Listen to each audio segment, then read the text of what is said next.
ក្រុមសមាជិកព្រឹទ្ធសភាប្រចាំភូមិភាគទី6ខេត្តព្រៃវែងនិងខេត្តស្វាយរៀងដឹកនាំដោយលោកជំទាវមានសំអានប្រធានក្រុមបានអញ្ជើញចុះជួបសំណេះសំណាលដោយឡែកពីគ្នាជាមួយនឹងក្រុមប្រឹក្សាឃុំស្មៀននិងនីប៉ុស្តិ៍នគរបាលចំនួន3ស្រុករួមមានស្រុកបាភ្នំស្រុកមេសាងនិងស្រុកពីមជរខេត្តព្រៃវែងសរុបចំនួន112នាក់នាថ្ងៃទី13និងទី14ខែមីនាឆ្នាំ2025ក្នុងនាមក្រុមសមាជិកព្រឹទ្ធសភាប្រចាំភូមិភាគទី6លោកជំទាវមានសំអានប្រធានក្រុមបានពំនាំនៅការផ្ដាំផ្ញើសួរសុខទុក្ខពីសំណាក់សម្ដេចអគ្គមហាសេនាបតីតេជោហ៊ុនសែនប្រធានព្រឹទ្ធសភាឯកឧត្តមអ៊ុចបូរិតអនុប្រធានទី1ព្រឹទ្ធសភាឯកឧត្តមបណ្ឌិតធុនវឌ្ឍនាអនុប្រធានទី2ព្រឹទ្ធសភាជូនចំពោះបងប្អូនប្រជាពលរដ្ឋថ្នាក់ដឹកនាំស្រុកក្រុមប្រឹក្សាឃុំនិងកងកម្លាំងនៅមូលដ្ឋានគ្រប់លំដាប់ថ្នាក់លោកជំទាវប្រធានក្រុមបានមានប្រសាសន៍ថាការចុះមកជួបសំណេះសំណាលរបស់ក្រុមសមាជិកព្រឹទ្ធសភាប្រចាំភូមិភាគទី6នាពេលនេះគឺចុះជួបដោយផ្ទាល់ជាមួយអង្គបោះឆ្នោតដើម្បីស្ដាប់នៅមតិយោបល់ការលើកឡើងអំពីបញ្ហាប្រឈមផ្សេងៗនិងសំណុំពរនានារបស់ក្រុមប្រឹក្សាឃុំស្មៀននិងនីប៉ុស្តិ៍នគរបាលដែលកើតមានឡើងនៅក្នុងមូលដ្ឋាន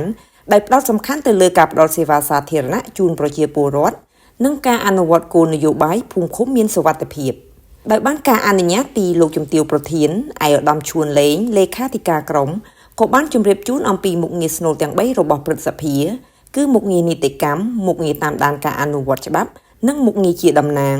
ព្រមទាំងការងារអតិភិបចម្បងចំនួន2ដែលសម្ដេចតេជោប្រធានព្រឹទ្ធសភានីតិកាលទី5បានដាក់ចេញនោះគឺការគ្រប់គ្រងជំរុញនិងលើកកម្ពស់ការទូតសភានិងការផ្សារភ្ជាប់ជាមួយអង្គបោះឆ្នោតនៅថ្នាក់មូលដ្ឋាន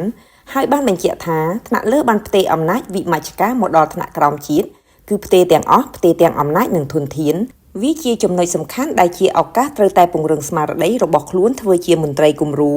ផ្ដល់សេវាជូនប្រជាពលរដ្ឋប្រកបដោយតម្លាភាពប្រសិទ្ធភាពនិងស្របតាមតម្រូវការនោះហើយទើបប្រជាពលរដ្ឋគោរពស្រឡាញ់ជឿទុកចិត្តក៏ដូចជាថ្នាក់លើផងដែរលើពីនេះឯកឧត្តមឈួនលេងបានផ្ដល់ជាអនុសាសន៍ដល់ថ្នាក់ដឹកនាំស្រុកក្រុមប្រឹក្សាឃុំនិងនាយប៉ុស្តិ៍នគរបាលព្រមទាំងកងកម្លាំងទាំងអស់ត្រូវតែពង្រឹងសមត្ថភាពរបស់ខ្លួនឲ្យស្របទៅនឹងស្ថានភាពនាពេលបច្ចុប្បន្នដែលផ្ដោតសំខាន់ទៅលើបច្ចេកវិទ្យា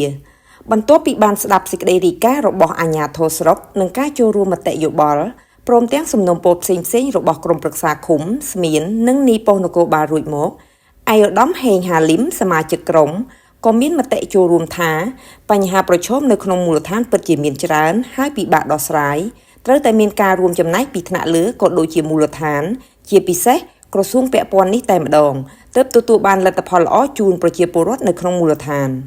ជាទីបញ្ចប់លោកជំទាវមានសំអានប្រធានក្រុមបានវិតម្លៃខ្ពស់ចំពោះលទ្ធផលវិជ្ជមានយ៉ាងច្រើនរបស់អាជ្ញាធរស្រុកដែលបានបំពេញភារកិច្ចជូនប្រជាពលរដ្ឋក្នុងមូលដ្ឋានមានភាពល្អប្រសើរលោកជំទាវប្រធានក្រុមបានបញ្ជាក់ទៀតថារាជរដ្ឋាភិបាលនីតិកាលទី7កំពុងតែអនុវត្តយុទ្ធសាស្ត្របញ្ញកោណដំណាក់កាលទី1ដោយផ្ដោតសំខាន់ទៅលើមនុស្សផ្លូវទឹកភ្លើងនិងបច្ចេកវិទ្យាលោកជំទាវប្រធានក៏បានជម្រាបជូនថា